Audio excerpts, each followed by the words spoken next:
알맛나는 암탉이 있었습니다. 암탉은 양계장 문틈으로 마당과 아카시아를 바라보곤 했습니다. 잎사귀가 또 꽃을 낳았구나. 그래, 나도 이름을 지어야겠어. 내 이름은 잎사귀야. 잎삭. 나도 알을 품어서 병아리를 낳아봤으면. 그래, 결심했어. 모이도 물도 먹지 않는 거야. 어이구, 요즘 통 먹지를 않더니만 병든 모양이군. 양계장 주인은 병든 닭들과 함께 잎사귀를 구덩이에 내다 버렸습니다. 아, 여긴 어디지? 그때였습니다. 정신 차려! 누군가 외치는 소리가 들리고 곧바로 족제비가 덮쳐왔어요. 잎삭은 죽을 힘을 다해 구덩이를 빠져나왔습니다. 잎삭을 도와준 건 청둥오리 나그네였습니다. 저 녀석을 조심해. 살아있는 먹잇감만 노리는 사냥꾼이거든. 그리고 안전한 양계장으로 돌아가. 여긴 너에겐 너무 위험해. 싫어. 이제 겨우 거기서 나왔는걸. 나도 마당에서 살고 싶어. 난 마당으로 갈 거야. 잎사귀가 나타나자 헛간에 있던 마당 친구들이 웅성거렸습니다. 안녕, 난 잎사귀야. 너희와 함께 지내고 싶어서 왔어. 문지기 개가 이빨을 드러내며 으르렁거렸습니다. 오리들은 꽥꽥거리며 웃어댔습니다. 스타도 험악한 눈초리로 잎삭을 쏘아보았습니다. 아무도 널 원하지 않아. 양계장으로 당장 돌아가. 잎삭은 마당에서 쫓겨나고 말았습니다. 외롭고 슬프지만 잎삭은 두 다리에 힘을 주고 가슴을 폈습니다. 슬퍼할 거 없어. 이렇게 양계장은 나왔잖아. 기적이 일어난 거야. 잎삭은 드넓게 펼쳐진 들판을 바라보며 날개를 힘껏 끄덕거렸습니다. 잎삭은 들판의 모든 게 새로웠습니다. 들판은 잠자리를 알려주는 수달, 목숨을 노리는 족제비가 같이 있는 곳이었습니다. 또한 나그네 청둥오리와 뽀얀 오리가 어울려 다니는 것을 저 지켜봐야 하는 곳이었습니다. 나그네에게 짝이 생긴 건 다행이지만 잎삭은 왠지 마음이 쓸쓸했습니다. 그러던 어느 날 날카로운 비명소리가 들려왔습니다. 맞은편 찔레 덤불 쪽이었어요. 무슨 일이지? 잎삭은 불이 나게 달려갔습니다. 찔레 덤불 속은 텅 비어 있었습니다. 나그네와 뽀얀 오리는 온데간데 없고 푸른빛이 도는 알만 남아 있었습니다. 세상에, 예쁘기도 해라. 알을 그렇게 두면 안 된다는 것을 잎삭은 알고 있었습니다. 내가 너를 품어줄게. 아직도 따뜻하구나. 나그네는 날마다 물고기를 물어다 주었습니다. 덕분에 잎삭은 배를 골지 않고 알을 품을 수 있었습니다. 그때 무슨 일이 있었는지 궁금해도 묻지 않았습니다. 혹시라도 남의 알을 품고 있다는 말이 나올까봐 두려웠습니다. 잎삭아, 나중에 알이 깨면 넌 암탉이지만 알이 깨면 여기를 떠나. 늪으로 가. 달이 기울었듯이 족제비의 배도 비었다는 걸 잊지 마.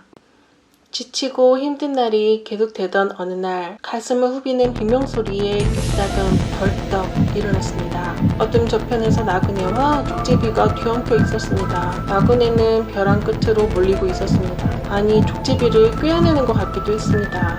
벼랑 끝으로 결국 족제비가 나그네의 목을 물고 벼랑 끝으로 사라졌습니다. 잎삭은 부들부들 떨면서 비참한 광경을 지켜봐야만 했습니다.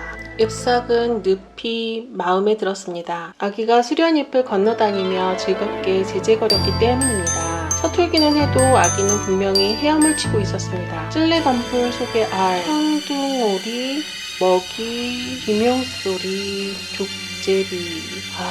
내가 뽀얀 오리의 알을 품었던 거야.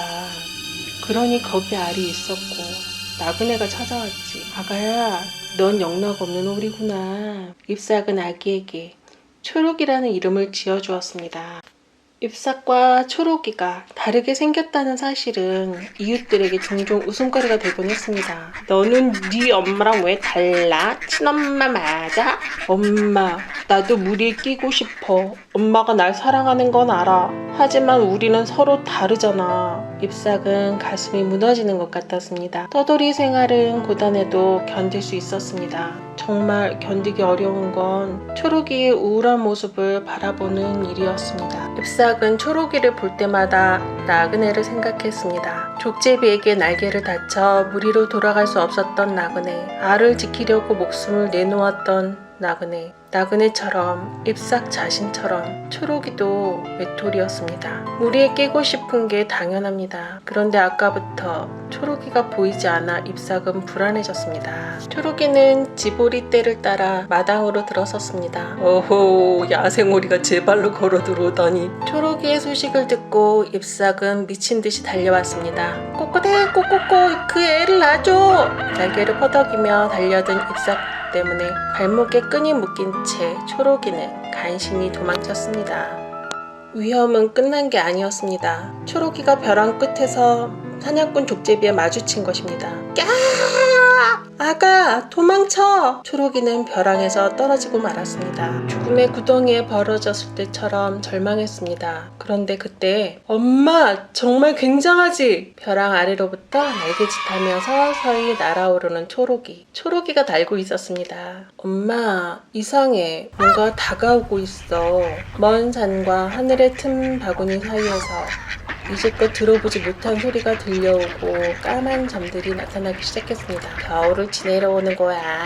숫살의 말에도 잎삭과 초록이는 청둥오리 떼에게는 눈을 떼지 못했습니다. 아기를 데리고 늪으로 가라던 나그네의 말을 잎삭은 비로소 이해할 수 있었습니다. 초록이는 청둥오리 무리에도 낄 수가 없었습니다. 발목의 끈 때문이었습니다. 나는 어디서나 외톨이야 엄마. 이제는 더 노력하고 싶지 않아. 잎삭은 가슴이 아팠습니다. 그래서 초록이가 잠든 사이에 밤새도록 부리로 끈을 쪼아댔습니다. 남은 끈은 어쩔 수 없구나. 그건 내 아기라는 정표로 그냥 두자. 나그네들 속에서 널 알아볼 수 있게. 초록이는 소리 죽여 울었습니다. 드디어 초록이가 파수꾼이 되었습니다. 무리의 파수꾼이 족제비에게 당했고 누구도 초록이만큼 귀가 밝지 않았기 때문입니다. 우렁찬 목소리, 빛나는 날개, 힘찬 날개짓. 아무리 청둥오리가 많아도 잎삭은 초록이를 단번에 알아볼 수 있었습니다. 겨울이 저물어가고 청둥오리 떼가 쪄날 채비를 시작했습니다. 잎삭은 먼 발치에서 늘 초록이를 지켜보았습니다. 족제비가 굶주려 있다는 걸 알기 때문이었습니다. 메마른 둔덕을 지날 때 잎삭은 연약한 아기 울음소리를 들었습니다. 이런 누구 아기일까? 잎삭은 눈도 못 뜬 아기들이 어미도 없이 칭얼대고 있는 게 걱정스러웠습니다. 네가 어떻게 여길? 족제비였습니다. 홀쭉한 배와 젖꼭지가 드러난 족제비. 잎삭은 정신이 번쩍 들었습니다. 그 족제비가 초록이를 붙들고 있었습니다. 잎삭은 재빨리 어린 것을 움켜쥐었습니다. 제발 조심해. 아직 눈도 못 떴어. 너 아기를 지키려면 초록이도 건드리지 마. 잎삭이 어린 것을 놓자 족제비도 초록이를 놓아주었습니다. 우두머리가 힘차게 날아오르자 청둥오리들이 차례차례 날아올랐습니다. 초록이가 곁으로 날아올 때 잎삭은 이것이 마지막이라는 걸 알았습니다. 엄마는 나랑 다르게 생겼지만 그렇지만 엄마 사랑해요. 어서 가, 초록아. 다른 세상을 봐야지. 내가 날 수 있다면 절대로 여기에 머물지 않을 거야. 초록이가 제 무리에게 날아가고 하늘을 가렸던 청둥오리 떼도 서서히 벌어져 갔습니다. 하늘을 바라보는 동안 잎삭은 껍데기만 남은 것처럼 외로웠습니다. 한 가지 소망이 있었지. 알을 품고 내 아기를 키우는 것. 난 그걸 이룬 거야. 나도 이제 헐헐 아주 멀리 가보고 싶어. 혼자 남은 잎삭을 족제비가 노려보고 있었습니다. 잎삭은 도망치지 않았습니다. 자, 나를 잡아먹어. 네 아기들을 배를 채워. 잎삭은 눈을 감았습니다. 아카시아 꽃잎 같은 눈발이 흩날리기 시작했습니다.